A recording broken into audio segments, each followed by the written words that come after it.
Senhor Presidente da Assembleia Municipal, Senhor Presidente da Câmara Municipal, permita-me que lhe agradeça a si, a toda a equipa da Câmara Municipal, um convite tão honroso e um ciclo tão feliz.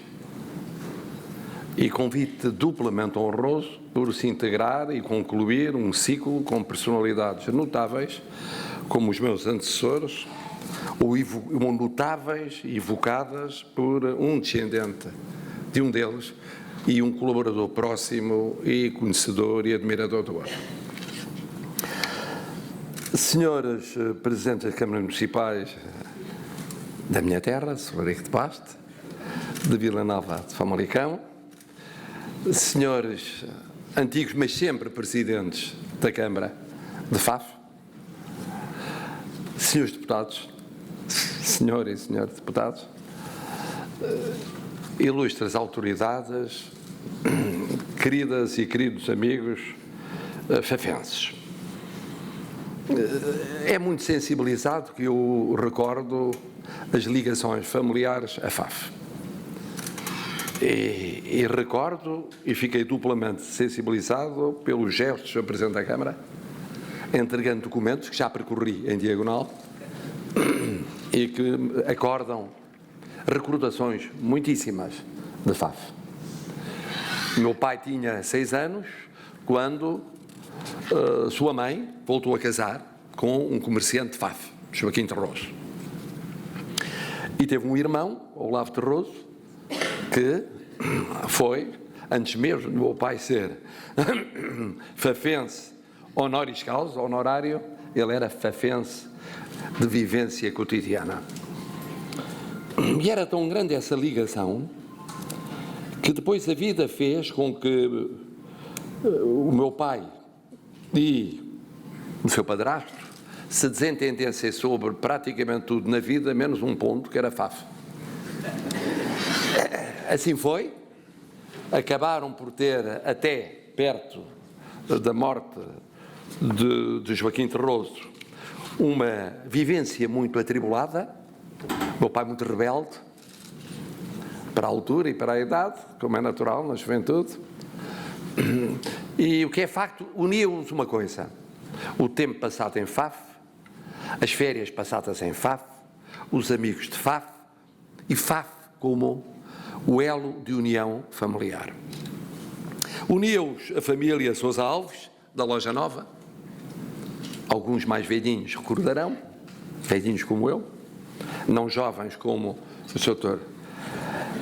Luís Marques Mendes, mas dele já falarei. Recordo a alegria que o meu pai teve ao apoiar desde sempre os bombeiros voluntários, a Associação Desportiva, o papel crucial que teve no nascimento da Escola Industrial e Comercial, em 59, era então Secretário de Estado da Educação da ditadura, e mais tarde, sendo Ministro das chamadas Corporações e Previdência Social e da Saúde, o papel que teve na abertura do Centro de Saúde em 71, no bairro de Habitação Económica em 72, naquela que se chama hoje Escola EB1 de Santo, também dessa altura. Recordo com muita saudade amigos dele que exerceram aqui funções camarárias.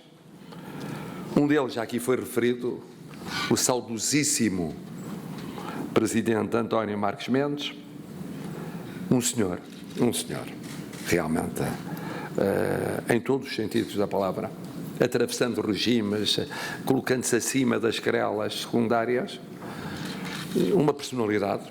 Tem a quem sair aqui o nosso Dr. Luís Marques Mendes, mas também, antes dele, Manuel Cardoso, com aquela sua bonomia tradicional e boa disposição, e também José Barros e Vasconcelos, que deixaria uma enérgica viúva que permaneceria militante da causa de Faf até os nossos dias, embora agora já não vivendo aqui o tempo que por cá passava.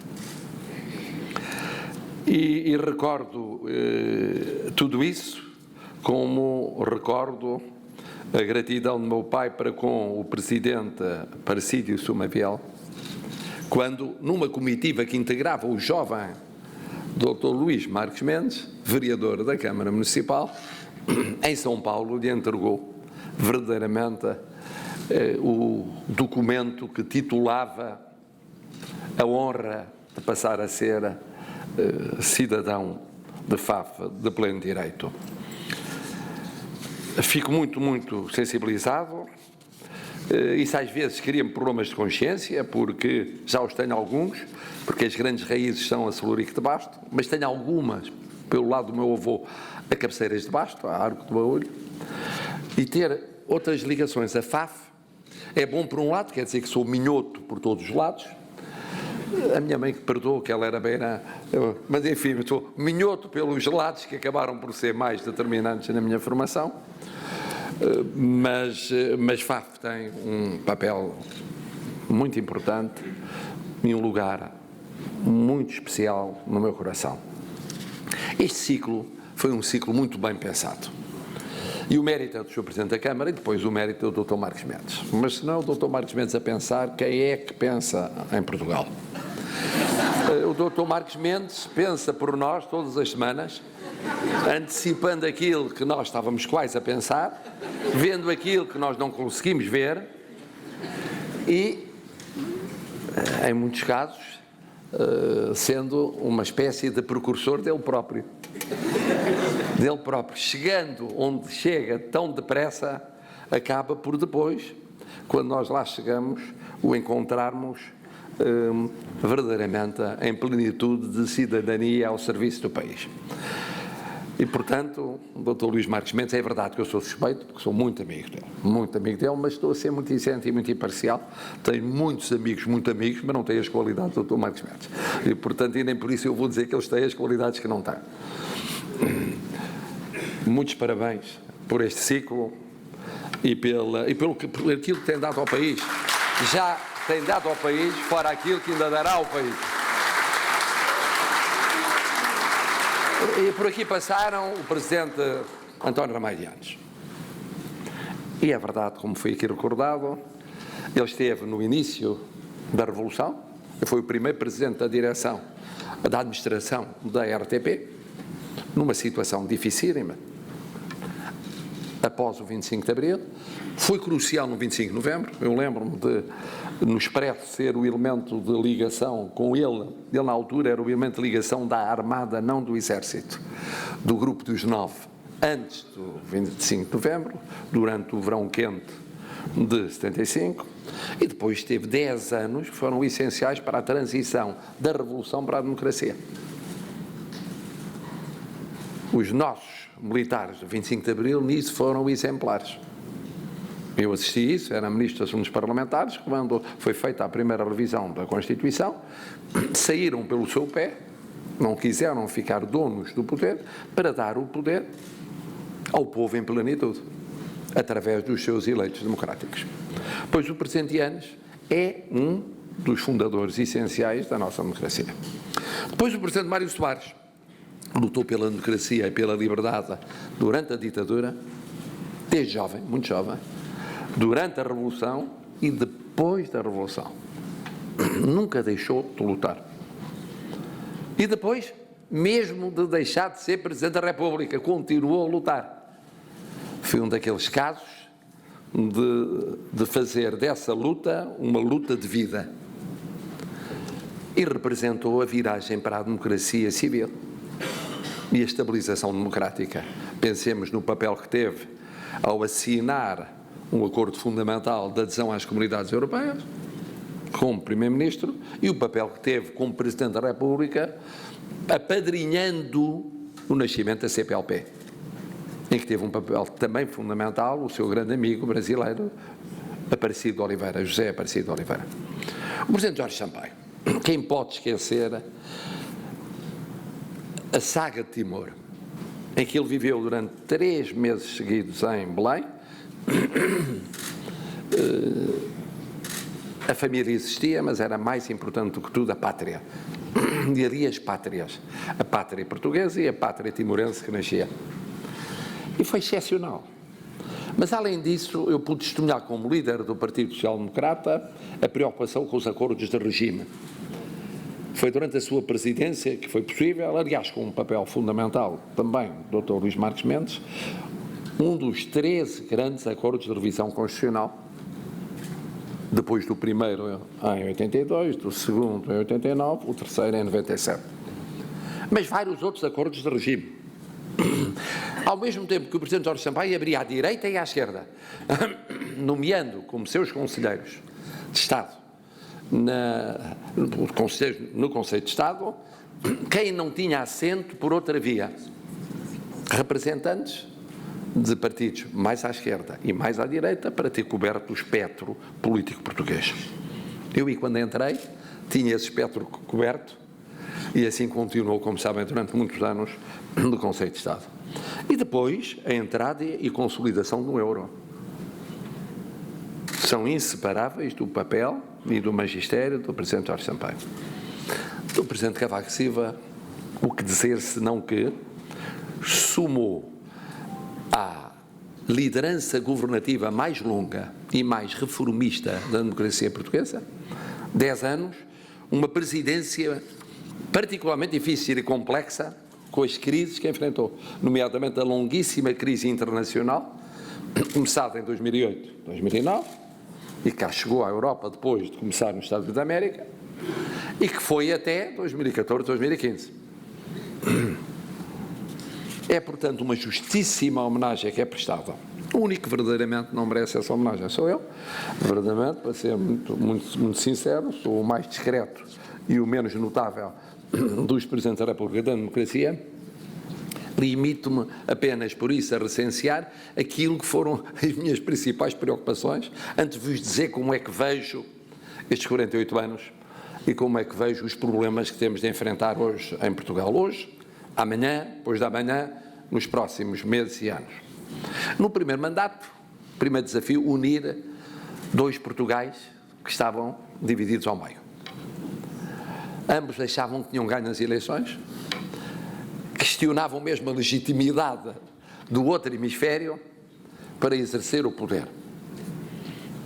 Porque tinham critérios diferentes de avaliação do que era a vitória nas eleições de 2015. Uni-los, aproximá-los, descrispá-los. Depois a saída do processo de déficit excessivo. Ainda durava e durou até 2018. Depois a situação da banca. Foi uma situação muito difícil. Não houve praticamente nenhum banco que não enfrentasse ali problemas, ou problemas de definição de liderança, ou problemas de necessidade de reforço de capital, ou problemas de convencer o Banco Central Europeu de que havia lugar e tinha de haver lugar para alternativas que não fosse a banca portuguesa, a ser toda a espanhola. Depois, um ano envolvido, isto entremeou-se, os focos. Aquela dupla tragédia de 2017. Em 2018, os movimentos inorgânicos e os primeiros sinais dos chamados populismos. E depois, quando em 2019 parecia haver uma estabilização, embora uma estabilização com o sistema político meio manco, porque feito só de um hemisfério, cai a pandemia. E a pandemia dura até ao fim do primeiro mandato. Melhor, entra no segundo mandato. Cobra 2020 e 2021, até 2022. Quando se esperaria um pós-pandemia com as perspectivas de utilização dos fundos europeus, para além das citadas crises permanentes, a crise ambiental e a crise migratória, surge a guerra. E dela falarei, quase a terminar, porque é muito importante para compreendermos onde estamos. E aí está a guerra. Ninguém sabe exatamente quando termina e com que consequências virá a terminar. E, portanto, de novo, crise económica, financeira e social. Tentando, nem sempre conseguindo, naturalmente, por um lado, puxar pelos portugueses, que muitas vezes têm uma autoestima, um amor próprio baixo, contrastando com vizinhos que temos que têm um amor próprio ilimitado, e por toda a Europa. Segundo lugar, também falarei disso adiante, revisitar a experiência colonial, é um dos temas do passado próximo e do presente, reequilibrar o sistema político e contribuir, tanto quanto o Presidente da República pode contribuir, para o aproveitamento desta oportunidade europeia que temos e que é irrepetível. É limitada, mas é irrepetível. Passemos então a ver quais são os grandes desafios de hoje que se explicam à luz do que vivemos nos últimos 48 anos. Por isso é que a história é muito importante. E um dos problemas de quem não tem memória é não perceber que a história permite esclarecer o presente e iluminar o futuro. Há dados que vêm, não destes últimos 48 anos, vêm dos nossos 9 séculos de história. Quase. É a nossa geografia, estamos onde estamos, e é a nossa história, aquela que fomos construindo. Podemos revisitá-la, podemos discuti-la, podemos admitir que tem muitos sucessos e muitos fracassos, mas é o que é. Não podemos refazê-la na parte que já foi. E delas decorre a geografia e a história, primeiro, que nascemos na Europa, somos europeus. Foi aqui que nascemos, continuamos europeus. Tínhamos um vizinho só, que se unificou, quando nascemos estava dividido em vários reinos, se unificou e passou a ser muito poderoso. Portanto, quando terminamos a nossa expansão no retângulo que é o continente, virámos para o mar. Não tínhamos caminho para o interior. Virámos para o mar. E os oceanos passaram a ser nossos e nós passámos a ser oceânicos. Ao sermos oceânicos, naturalmente, nós dispersámos pelo mundo. Daí o papel da nossa diáspora, das nossas comunidades. Não há Portugal sem essa realidade universal. E mais, criámos um império que depois desapareceu por fases, primeiro o asiático, depois o latino-americano, o brasileiro, depois o africano, já muitíssimo mais tarde, e nasceram os Estados-irmãos da comunidade de países de língua oficial portuguesa. Tudo decorrência da nossa geografia e da nossa história. Pelo meio, tocávamos a África, foi por onde começámos a travessia dos oceanos. E daí sermos dos povos europeus que melhor compreendem a África. Há 2 ou 3 que têm experiência africana. A grande maioria não tem. As grandes potências do mundo não têm. Por isso, quando eles chegam lá, nós já lá estávamos há séculos, ou já tínhamos estado há séculos. Acertando ou desacertando, mas conhecíamos. O mesmo com o mundo ibero-americano. Não só nós, também os vizinhos espanhóis. Mas nós conhecemos há séculos.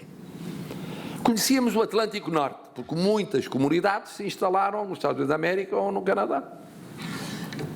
E não só do continente, insulares, dos Açores, da Madeira, ou na Venezuela. E, portanto, estabelecemos uma ligação transatlântica muito antiga. Fomos o primeiro país não beligerante a reconhecer a independência dos Estados Unidos da América. Apesar do nosso maior aliado e mais antigo ser a Inglaterra. Nós aí largámos por um momento a Aliança Britânica para reconhecermos os Estados Unidos da América. O primeiro embaixador nomeado foi português. E eles brindaram, coisa que eu recordei ao Presidente Trump, que não sabia, brindaram à independência dos Estados Unidos com vinho da Madeira. Para não brindarem com o vinho do Porto, como brindavam os ingleses. Para brindarem com outro vinho português, que não o do Porto, brindaram com o da Madeira. Não interessa, eram os 2 portugueses e muito bons. E por isso a NATO é uma consequência disso, da nossa relação transatlântica. Mas não ficámos por aí, depois tocámos outros continentes, daí as parcerias que temos com outras realidades, também no continente europeu, mas que temos no continente asiático e no Pacífico. E por isso temos uma política externa e uma política de defesa que são pacíficas. Mudam os presidentes, mudam os governos, são as mesmas. E correspondem praticamente àquilo que é a nossa história desde sempre, ou desde um determinado momento. Há uma grande estabilidade nisso. E as nossas Forças Armadas têm um papel fundamental. As Forças de Segurança também. Forças Armadas, as Forças Nacionais destacadas, as Forças Armadas continuam a ter um papel fundamental. em qualquer dos continentes. Estão no continente americano, estão no continente africano, estão no Mediterrâneo, estão no continente asiático ou no Pacífico. E por isso eu tenho dito muitas vezes, somos uma plataforma entre oceanos, continentes, culturas e civilizações. Somos naturalmente. E nisto há consenso nacional. Não há ninguém que diga que as comunidades não são importantes. Não há ninguém que possa dizer que não é importante a nossa língua, a nossa cultura e a sua dispersão pelo mundo. Não há ninguém que não possa dizer que possa dizer que a CPLP não é importante ou que a integração europeia. Podem discutir a forma, o conteúdo, as políticas, ou com o mundo ibero-americano, ou com as parcerias que temos. Nos casos temos relações fraternais, na CPLP, por exemplo, ou com alguns países europeus que estão ligados ao nosso nascimento. Nós nascemos daquilo que viria a ser mais tarde, por exemplo, a Espanha e a França. E cruzámos com outros países através das relações dinásticas. Noutros casos temos amizades, noutros casos temos alianças e noutros casos temos parcerias. São coisas diferentes. Mas temos. E é por isso que Jorge Sampaio teve o papel que teve quando saiu de Presidente, por isso Durão Barroso foi Presidente da Comissão Europeia, por isso António Guterres é Secretário-Geral das Nações Unidas e recebe votos tão diferentes como o americano, o russo, o chinês, o inglês, o francês. E tem a aclamação da Assembleia Geral, por isso António Vitorino é Diretor-Geral da Organização para as Migrações. Este é o tipo de desafio em que o que é complicado depois é a concretização, é valorizar cada uma destas componentes. Mas quanto aos princípios, não vejo como não haver acordo nacional. Depois temos 4 desafios que enfrentámos nos 48 anos, e todos ao mesmo tempo. Nenhum outro antigo império enfrentou estes desafios ao mesmo tempo. Os espanhóis descolonizaram no século XIX. Depois chegaram à Europa, chegaram à democracia, chegaram mais tarde.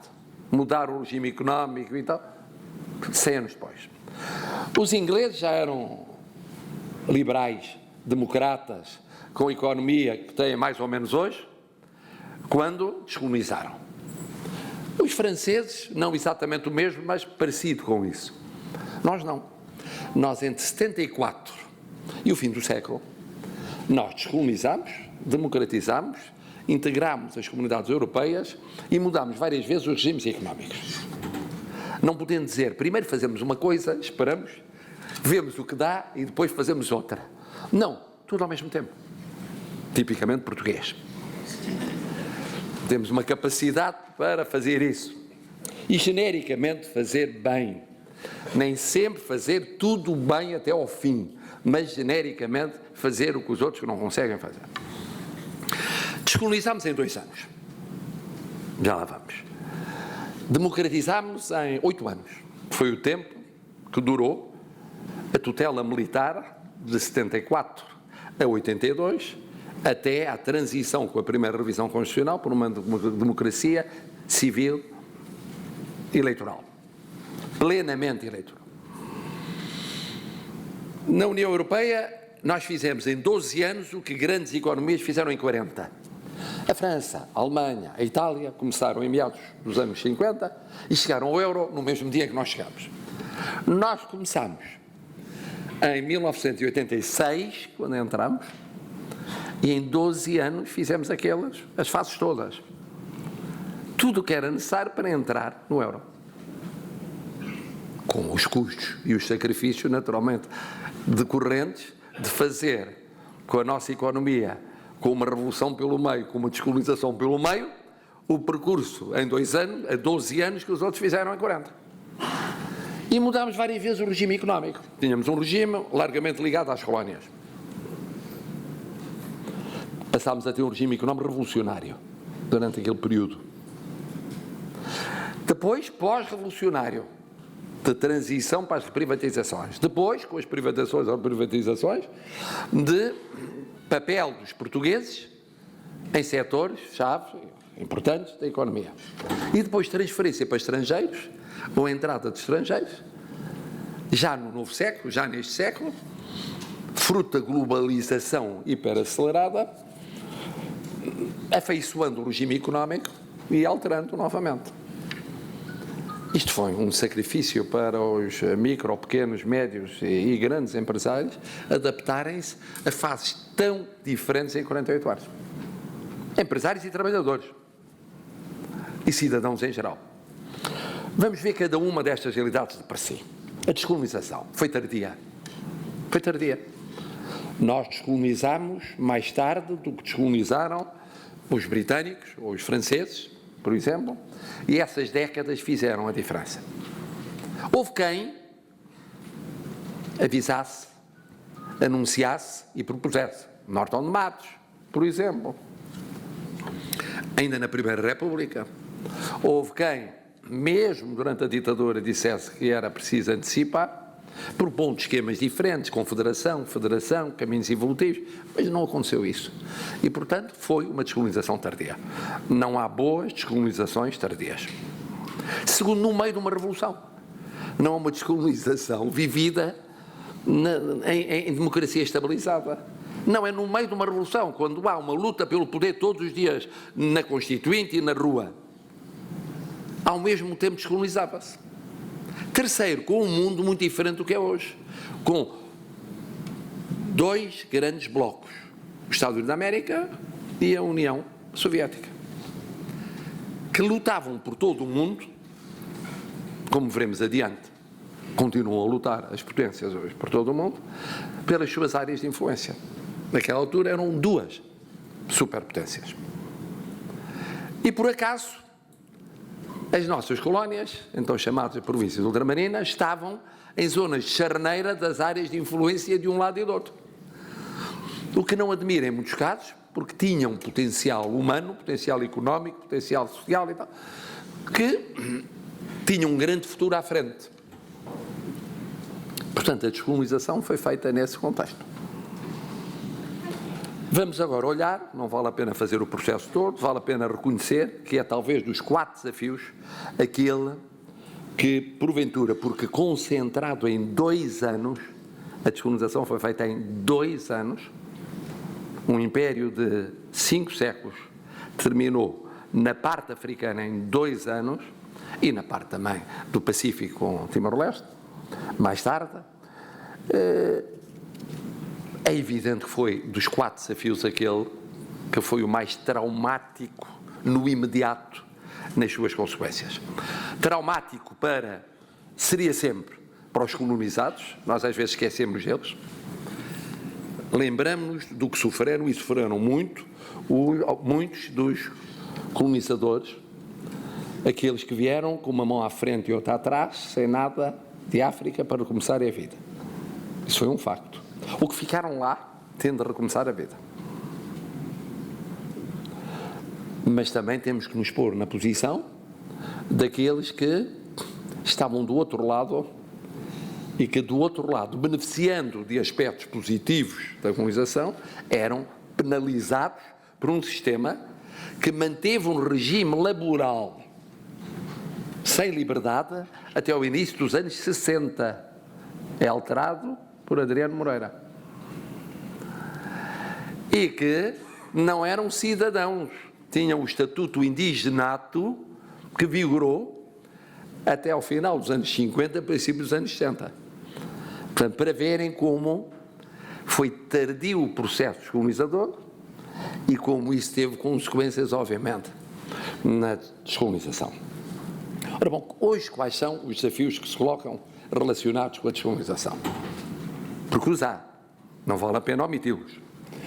O primeiro é, naturalmente, ainda as feridas que permanecem em alguns setores mais antigos, afim da minha idade ou acima da minha idade, dos regressados, na altura se chamavam retornados, e que ficaram com feridas que os tornam sempre muito sensíveis ao tratamento desta questão.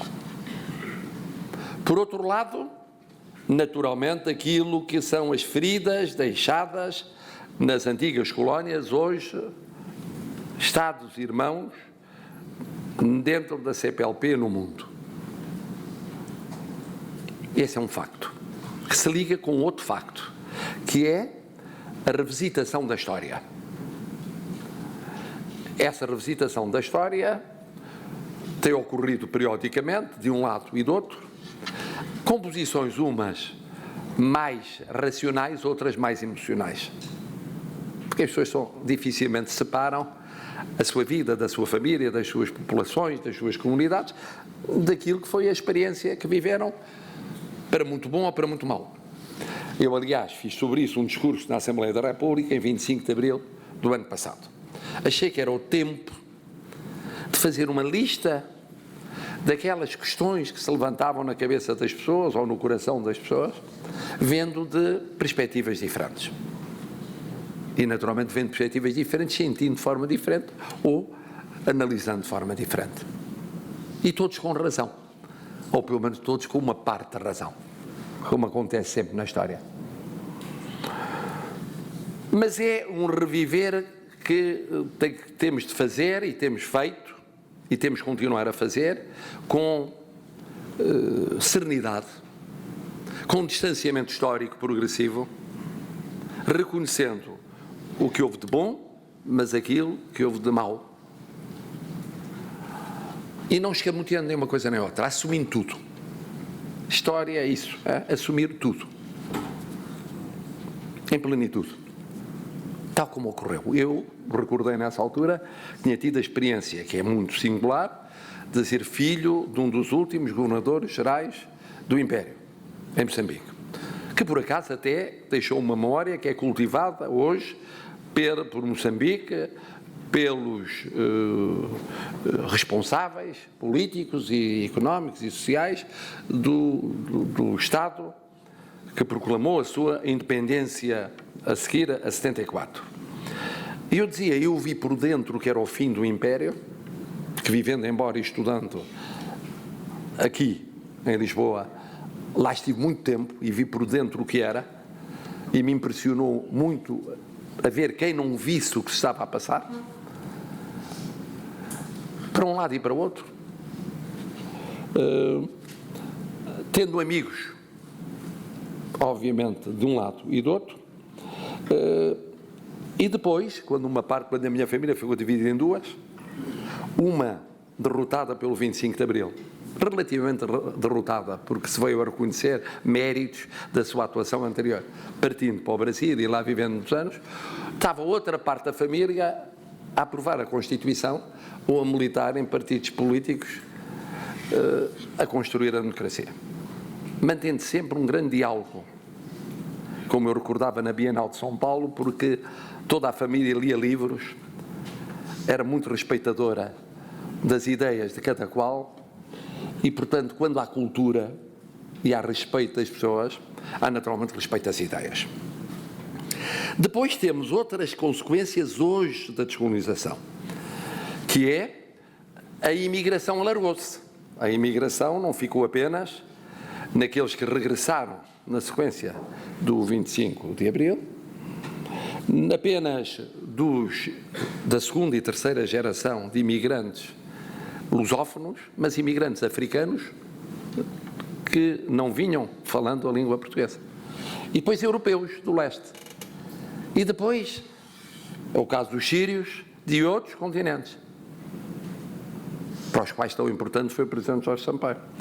E depois os brasileiros. E aqui paro um minuto para explicar uma coisa que é bom que nós compreendamos. O que se está a passar com a imigração brasileira é uma mudança na sociedade portuguesa, que há sempre, quando há fenómenos de imigração. A Europa é isso. A Europa é um continente feito de migrações, não há europeus puros. Todos os europeus têm um bocadinho de romano, de grego, de celta, de germânico, de africano, de asiático, um pouco de tudo. Não há um que possa dizer, não, eu sou só isto. O outro é diferente de mim porque não tem as mesmas credenciais do ponto de vista de origem ou de raiz. Não há, isso não existe. Mas não existe na Europa, porque não existe em sítio nenhum. Mas, para dizer que o que se passa com o Brasil é o seguinte: o Brasil foi o primeiro Estado a descolonizar, a proclamar a independência. Aliás, ironias do destino por um filho do rei de Portugal, que tem essa história notável de, em menos de 35 anos, ter sido rei de Portugal, imperador do Brasil, ganhar uma guerra civil para conseguir um regime liberal e morrer no mesmo quarto em que tinha nascido, no Palácio de Queluz, em menos de 35 anos, atravessando o Atlântico várias vezes. Só um português fazia isto. Eu, quando conto isto ao estrangeiro, não há nenhuma descolonização assim. Nenhuma. Mas, durante muito tempo, nós imigrávamos para o Brasil. O meu avô imigrou de Solurico de Basto para o Brasil. Aliás, verdadeiramente, Cabeceiras de Basto. E os irmãos foram lá ter. E foi assim no fim do século XIX, foi assim durante o século XX. O que temos hoje é a primeira vez que há uma vaga contínua e forte de imigração brasileira para Portugal. Estamos perante mais de 200 mil brasileiros em 10 milhões de portugueses, o que é comparativamente muito mais do que 1 milhão e tal de portugueses para 214 milhões de brasileiros. No que significa de mudança de religião, as igrejas evangélicas, com um peso que não tinham, e outras. Do ponto de vista político, do ponto de vista social, muitos têm a dupla cidadania. E por isso, quando às vezes se diz, bom, nas relações com Portugal e o Brasil, isto depende de... É muito importante a relação e a empatia que existe a todos os níveis entre responsáveis. Mas o povo já votou. O povo português já votou com os pés, imigrando e continuando a querer, em muitos casos, viver no Brasil. E o povo brasileiro já votou com os pés, querendo viver em Portugal. E sentindo-se bem a viver em Portugal. E não vale a pena dizer, nós não aceitamos isto, isso não existe. Existe. Como não valia a pena, no tempo da ditadura, dizer ao 1 milhão de portugueses que votou com os pés, imigrando para fora de Portugal, porque tinha optado. Ele disse, através da imigração, o regime está morto. É uma questão de tempo. Ora bom, a isto soma a importância dos acordos de imigração, de mobilidade dentro da CPLP.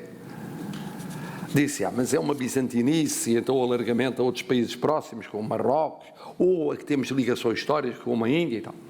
Não é uma bizantinice, é ouvir os empresários. Em cada esquina eu encontro empresários que me dizem, temos falta de mão de obra. A mão de obra portuguesa não chega. Porque envelhecemos, porque opta por outros empregos, porque a sociedade mudou, porque os empregos já são diferentes. E, portanto, é uma questão sobre a qual eu acho que nós temos que ser muito serenos, nem vale a pena acalorarmos muito com esse debate.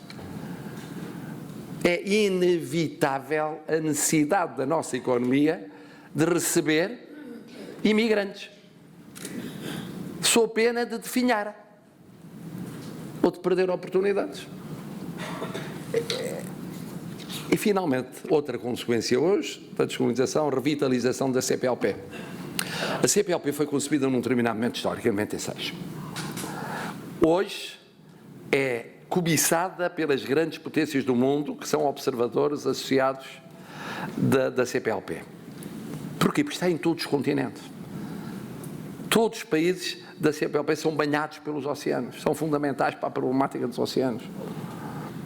Um país da CPLP preside hoje à comunidade de língua francesa da África Ocidental, a Guiné-Bissau, para ver a interpenetração de comunidades e a importância, mas também a complexidade, porque há cada vez mais outros países de outras comunidades que se entrelaçam com a CPLP.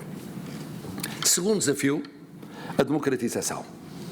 Foi a segunda mais bem-sucedida das apostas ou dos desafios que enfrentámos nos 48 anos. O primeiro foi a adesão europeia, o segundo foi a democratização. No seu arranque, na forma como se fez de início.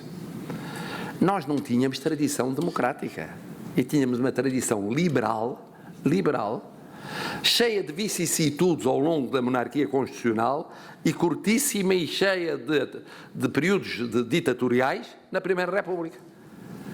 Portanto, para muitos portugueses, e depois uma longa ditadura, para muitos portugueses, a descoberta da democracia foi a descoberta da liberdade, e a descoberta da liberdade foi a descoberta da democracia, ao mesmo tempo. E com todas as convulsões que vimos, revolução e 8 anos de transição, temos uma Constituição que já só é ultrapassada em duração pela Carta Constitucional. As revisões foram todas fundamentais. A Constituição de hoje já não tem nada a ver com a Constituição inicial. Adaptou-se à realidade, em cada momento se adaptou. O Estado é unitário e foi uma boa opção não ser federal. A autonomia das regiões autónomas dos Açores da Madeira foi uma grande opção e uma inovação da democracia portuguesa. A autonomia do poder local foi outra das grandes inovações da democracia portuguesa. O sistema de governo, durante muito tempo discutia-se mais presencialismo, mais parlamentarismo. Hoje chega-se à conclusão que é o equilíbrio. Permite fases mais presencializantes, outras mais parlamentarizantes, e até adequar-se ao estilo dos vários presidentes e às várias conjunturas. O sistema eleitoral. Aí, há muito tempo que eu batalho, o Dr. Marcos Mendes também, outros, por reajustamentos, mas a porta está aberta. A porta está aberta na Constituição. É uma questão de haver um contexto que permita uma aproximação em relação aos eleitos e a correção do sistema eleitoral. Mas no início tinha que ser este. No início não se podia correr o risco da fragmentação do sistema político-partidário. Era uma democracia que nascia sem tradição democrática. Aí é muito concentrada nos partidos, tinha de ser. Demorou muito tempo a perceber a necessidade de candidaturas não partidárias, é verdade, e começou pelo poder local. Ainda não chegou aos partidos. Não chegou à Assembleia da República. Mas tinha de ser assim. É uma democracia que tem garantido paz e segurança. Porque é que temos o turismo que temos? Porque é que temos a imigração que temos? Nós nem temos a noção disso. Não é uma realidade perfeita, Portugal. Mas em termos comparativos, tem sido ao longo das décadas uma realidade que tem no essencial garantido paz e segurança. E a fiscalização da constitucionalidade, que é um sistema muito complicado, misto, não é o ideal, mas tem indo funcionando com altos e baixos até aqui. Naturalmente, com eventuais correções no futuro, quem tem poder para isso não é o Presidente da República, o dirá, mas assim tem sido. Agora, quer dizer que não envelheceu, envelheceu. Mas, ao mesmo tempo, ficou muito jovem e muito velha. Muito jovem. 3 exemplos, ou 4. Primeiro, no papel das mulheres. Elas estão a avançar por todos os setores da sociedade, chega à política. E é uma dor de coração ver a diminuição do número de presidentes de Câmara, mulheres, nas últimas eleições locais. Aumentou o número de autarcas, mulheres, mas não de presidentes de Câmara. Percentagem de deputados relativamente baixa para aquilo que poderia e deveria ser, sendo as mulheres a maioria do eleitorado. Jovens, capacidade de rejuvenescimento. Como a revolução foi feita com gerações muito jovens, uma acima da minha e a minha, achavam que eram muito novas para partirem rapidamente. Iam ficando, pois começou com 20 anos, chegando a lugares que lá fora eram atingidos aos 50, 40, 50, às vezes 60, dizia-se, porque é que não havemos de ficar mais 20, mais 30, mais 40 anos? Há aí um problema. Outro problema, a representação política dos imigrantes. É uma realidade que não tem representação política correspondente a 600 mil em 10 milhões. E mesmo contando só com os que têm a nacionalidade portuguesa, há uma subrepresentação. Outro exemplo, que todos sabemos, não vale a pena discutir, a centralização que herdámos dos franceses e o sistema administrativo concentrado. Depois, a Justiça, que tinha feito a transição e fez a adaptação à democracia apreciavelmente bem nos anos 70, 80, começou a não acompanhar o ritmo de mudança na sociedade portuguesa.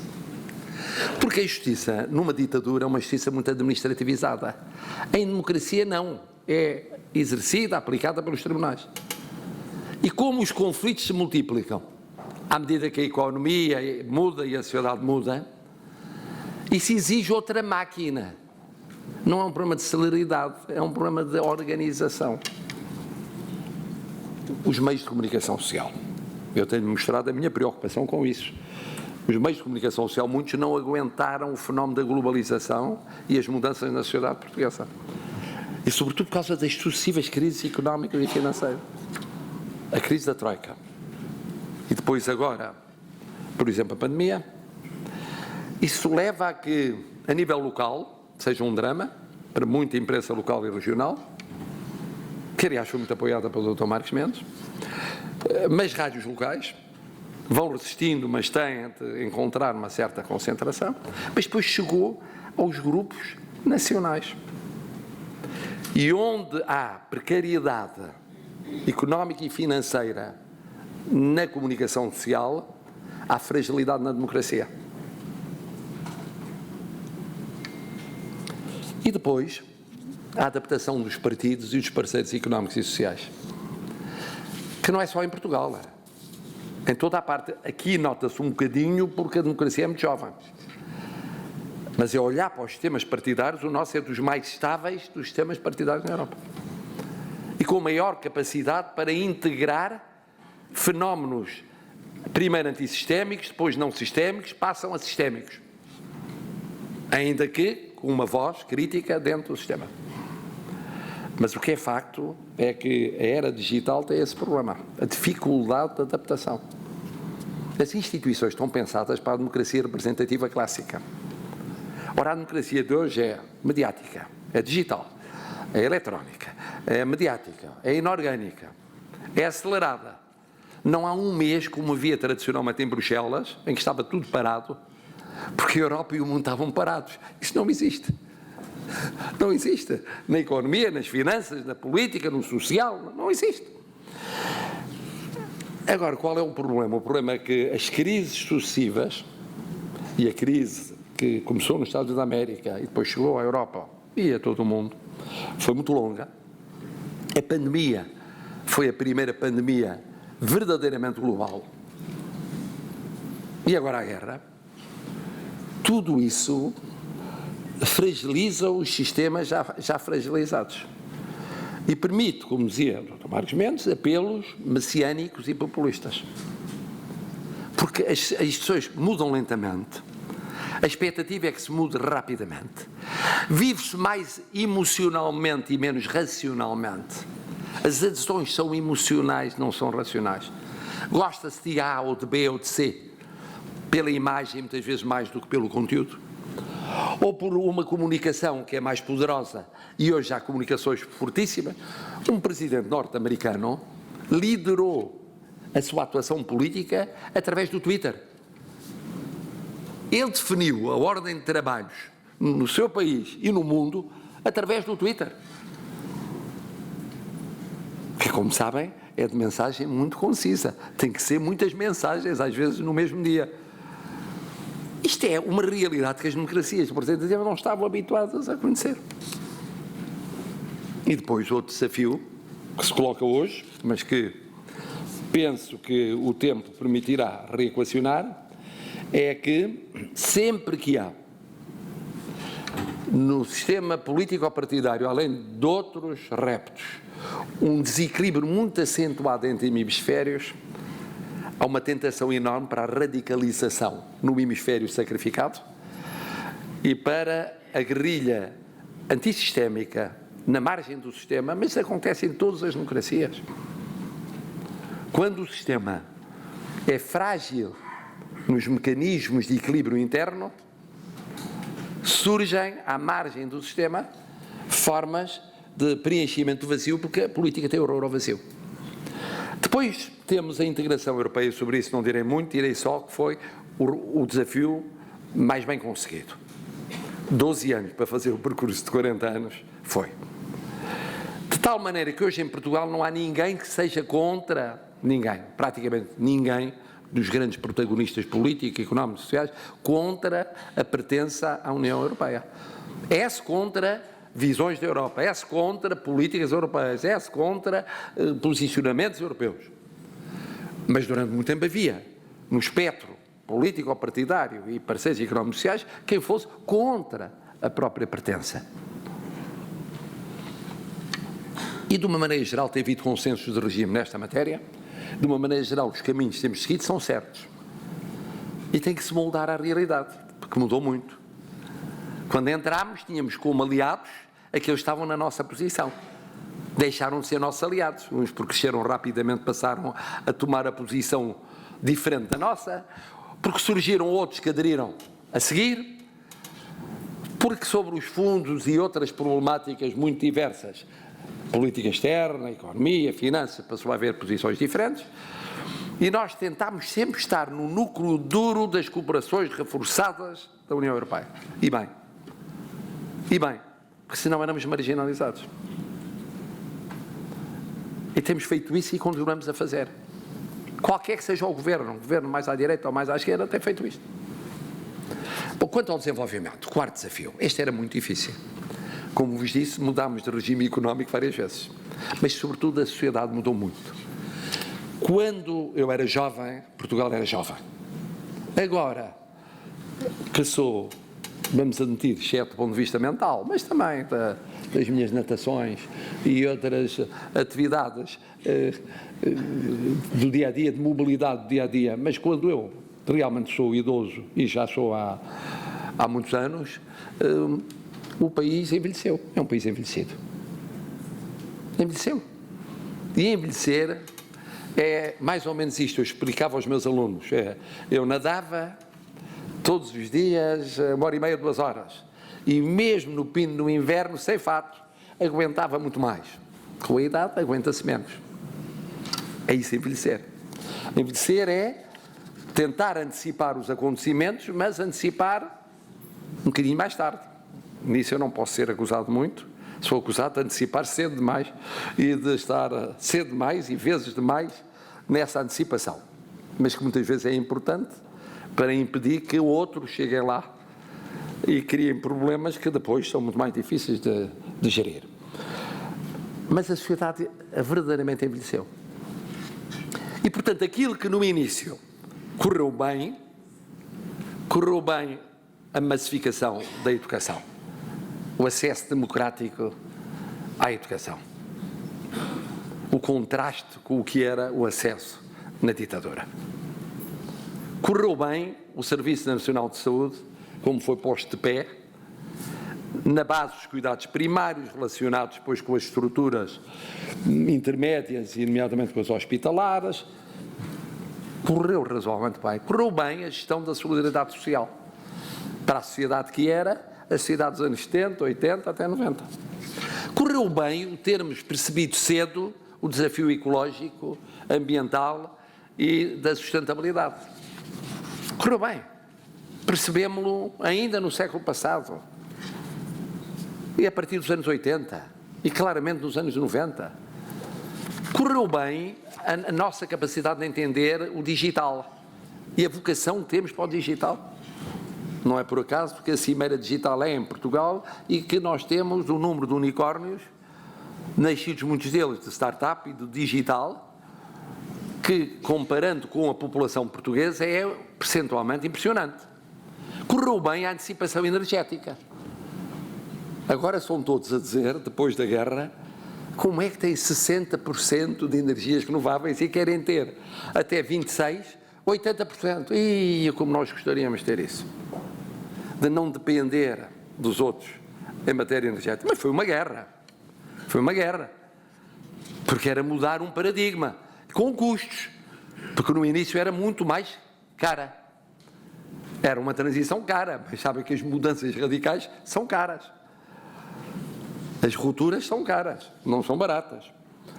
Em algumas transformações científicas e centros de competência, nós instalamos centros de excelência do melhor que há na saúde.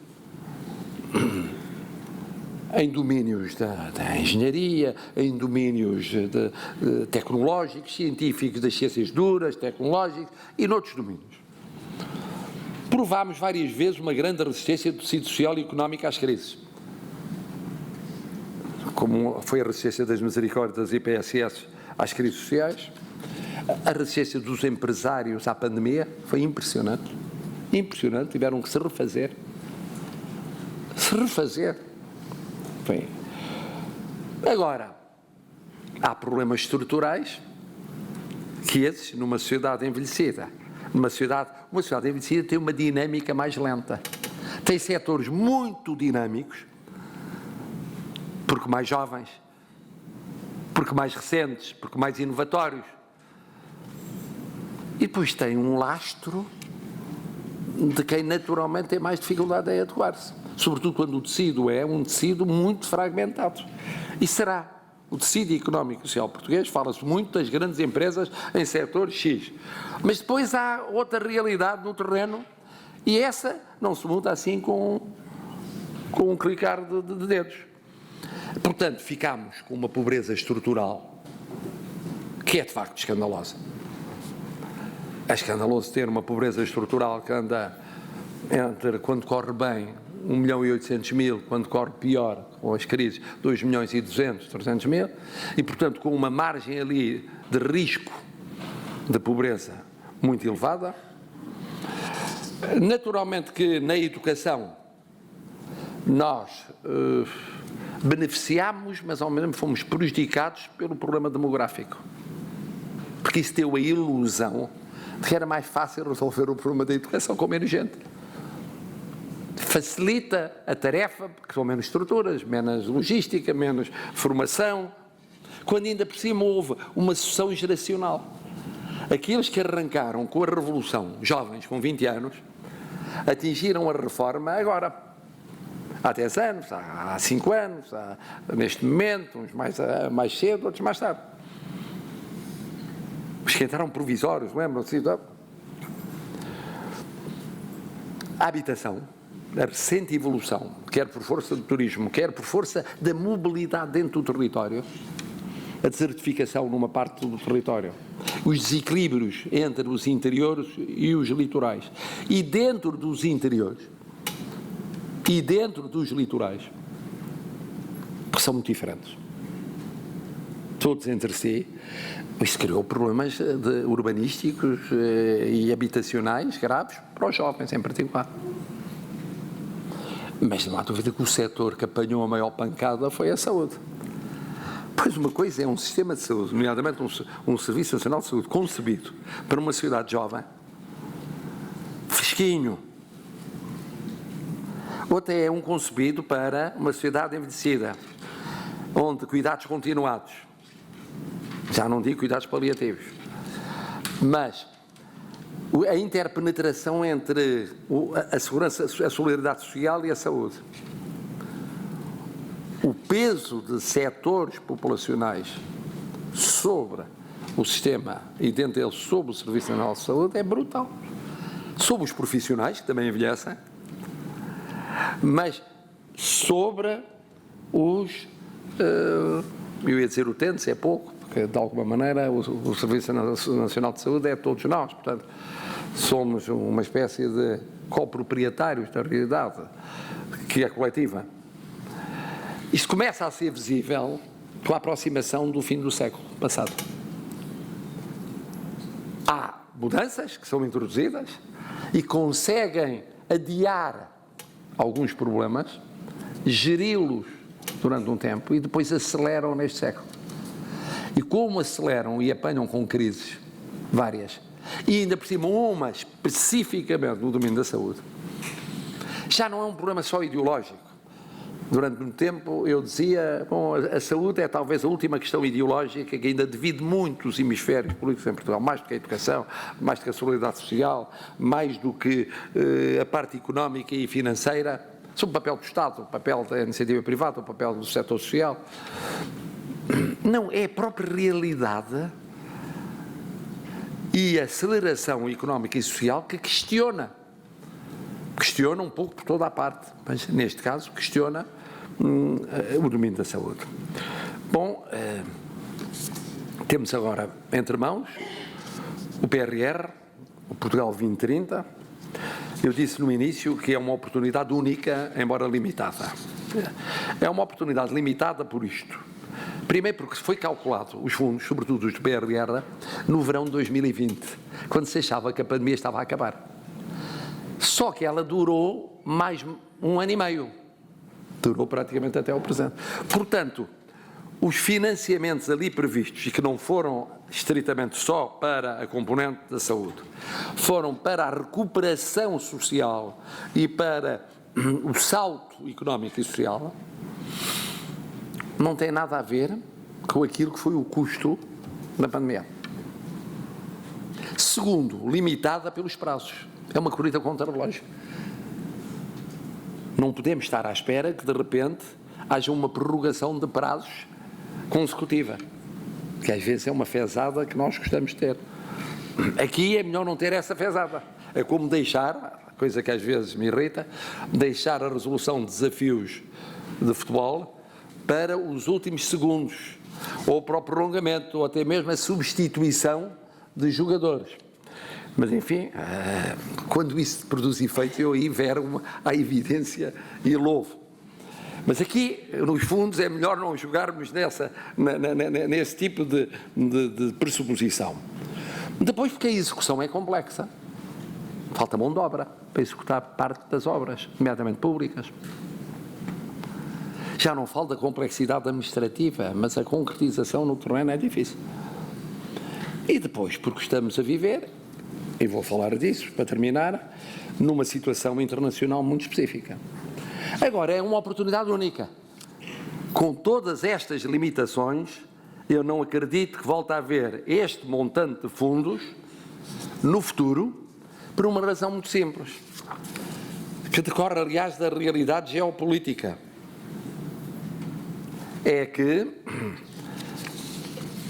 a realidade geopolítica vai impor à União Europeia que encontre fórmulas inteligentes e imaginativas de não afastar, de não rejeitar aqueles que são Europa e que não queremos que se sintam rejeitados. Isto significa não que eles entrem em todas as cooperações forçadas e todos os núcleos duros, mas que haja, obviamente, componentes económicas e financeiras que cubram o maior número de Estados. O que significa que aqueles que eram cobertos são cobertos menos, até pela evolução relativa, pela comparação com os demais. Esta é a razão pela qual, de facto, nós temos de aproveitar uma ocasião única. Aproveitar para crescermos mais. Se não crescermos, não é possível realmente estar a lidar com a riqueza que não existe. Para nós, para esse efeito, sermos capazes de melhorar a nossa democracia, isso também tem vantagens económicas e sociais. Uma democracia mais operacional é uma democracia que abre caminho para o desenvolvimento, mas que temos, em termos de desenvolvimento, acentuar os fatores da mudança, que são o do conhecimento, educação, formação, qualificação em todas as áreas, o da coesão social. Um país que tenha clivagens muito profundas tem sempre uma parte do país a puxar para trás. Sempre, por muito que outra, puxe para a frente. E por isso é que é tão importante a descentralização, por isso é que é tão importante que ela seja aprofundada, por isso é que é tão importante a correção das assimetrias económicas e sociais, por isso é que é tão importante a atenção à saúde, à solidariedade social e à educação em primeira linha, obviamente. Aproveitando aquilo que se pode e deve aproveitar desta ocasião única. A última palavra é mesmo do contexto geopolítico. Isto tudo que eu disse podia ser dito de outra forma, começando por onde acabo. Mas se eu fizesse assim, era acusado de não falar do país, falar do mundo e não do país. Mas devo dizer-lhes que me incomoda muito qualquer de duas perspectivas que considero erradas. Uma é, por causa do mundo, não falar do país. A outra é falar do país como se não houvesse mundo. São as duas erradas. Quer dizer, uma é uma forma de desculpa, quer dizer, de alibi. Bom, então, há um mundo, bom, haverá sempre um mundo, mas haverá sempre um mundo. E no mundo haverá sempre uma correlação de forças em situação crítica. Claro que neste momento é mais crítica.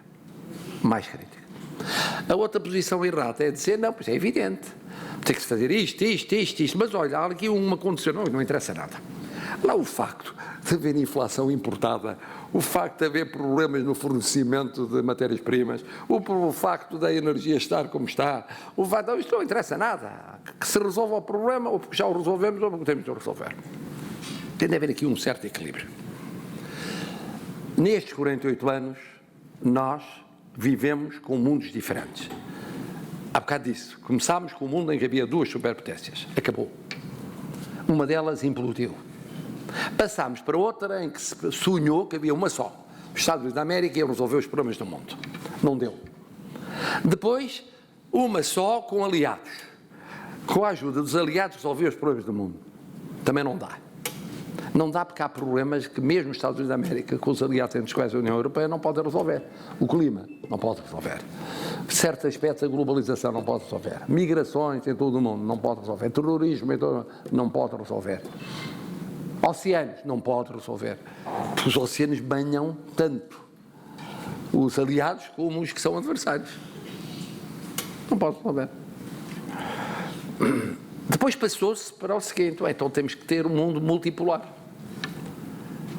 Há vários polos, há uns que estão a emergir, a China, a Índia, a África do Sul, o Brasil, bom, e somados aos dois, ao que continua superpotência e o que passou a potência regional, mas fortíssimo, a Federação Russa, bom, somados, faz-se uma gestão multipolar.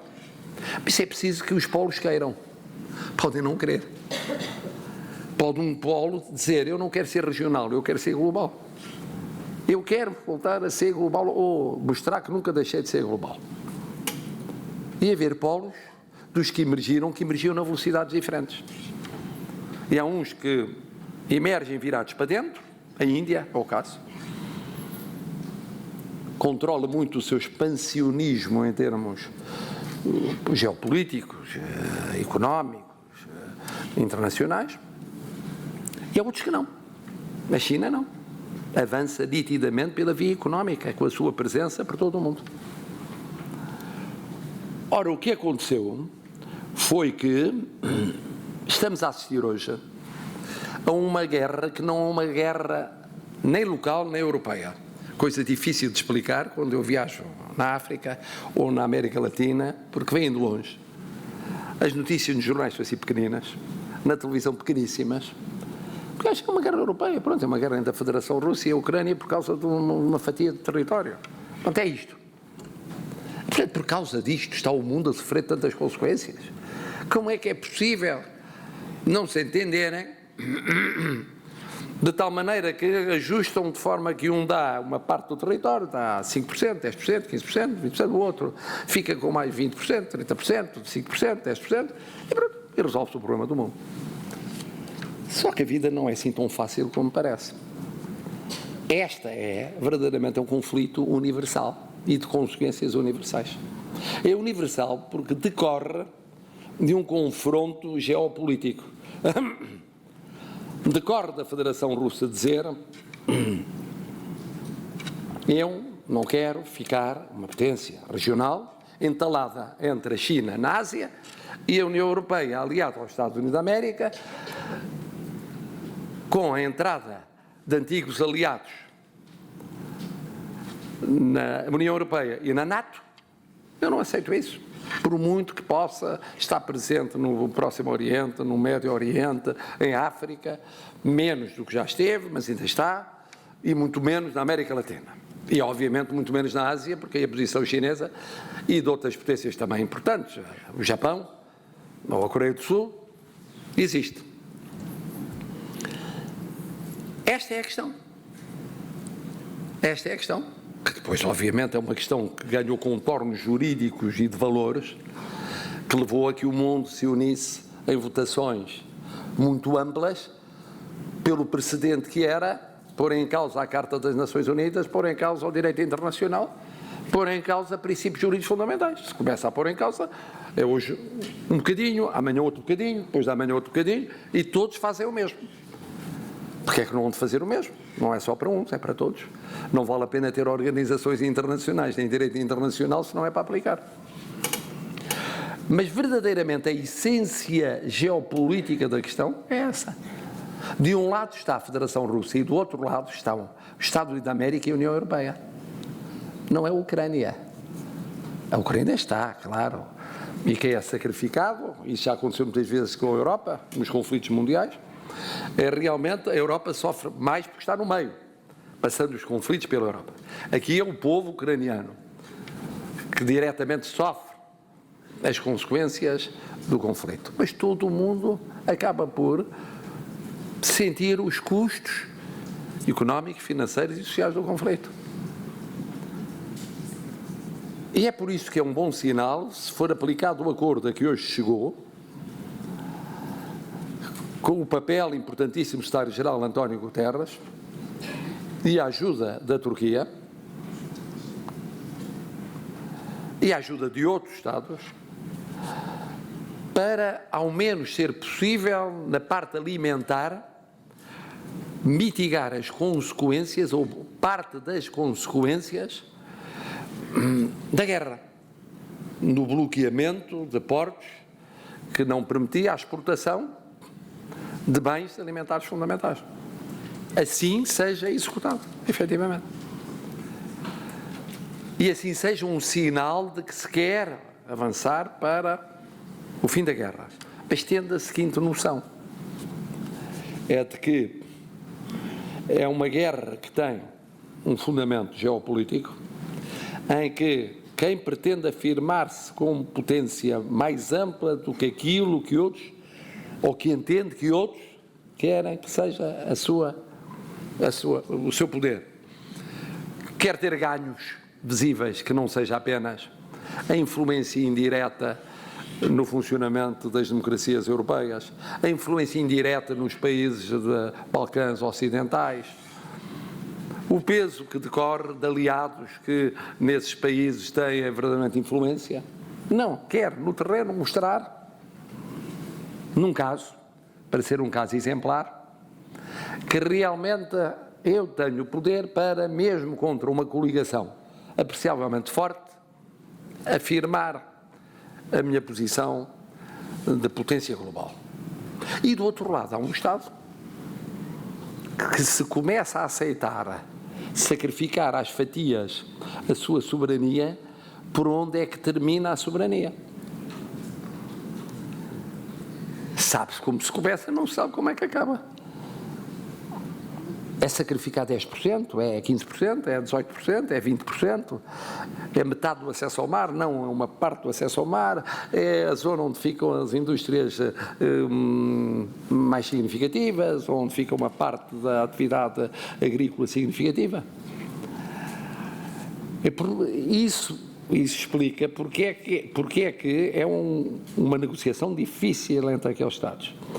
Mas o que explica porque é que a União Europeia e os Estados da América se envolveram como se envolveram, ao ponto de países tradicionalmente neutrais quererem entrar na NATO, é o pensarem não, isto é manifestação de uma visão geopolítica. E a visão geopolítica não acaba no outono deste ano, ou no inverno deste ano, ou na primavera do ano que vem. Se existe, corresponde a uma visão estratégica de fundo, duradoura.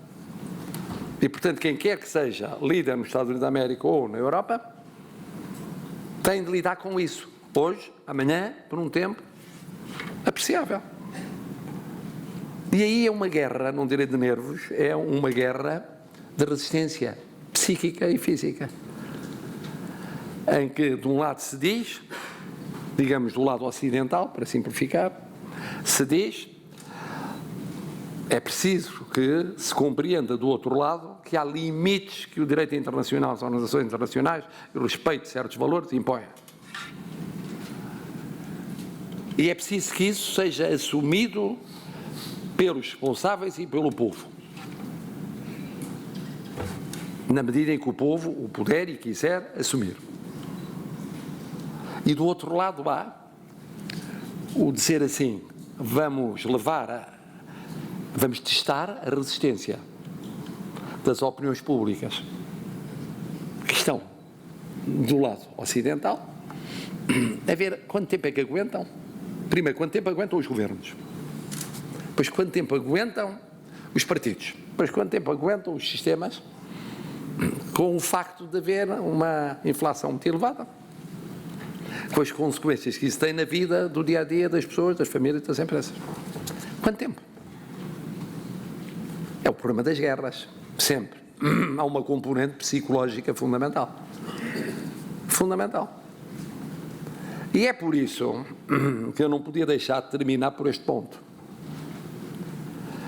Para não haver ilusões neste sentido, nem para um lado, nem para o outro lado.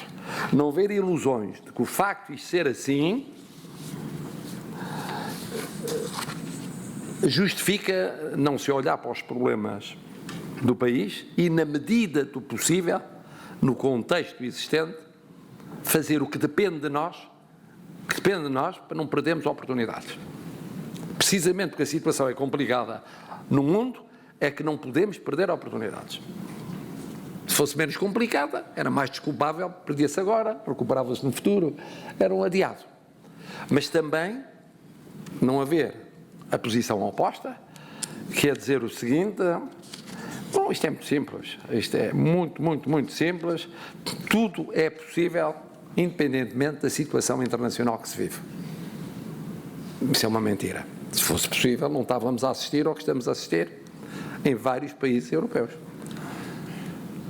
que estão a racionar o gás como já não havia na sua vida há décadas, estão a racionar a eletricidade, a preparar-se para isso acontecer já nos mais frios, a partir do final de agosto, setembro, estão a encarar situações que têm custos.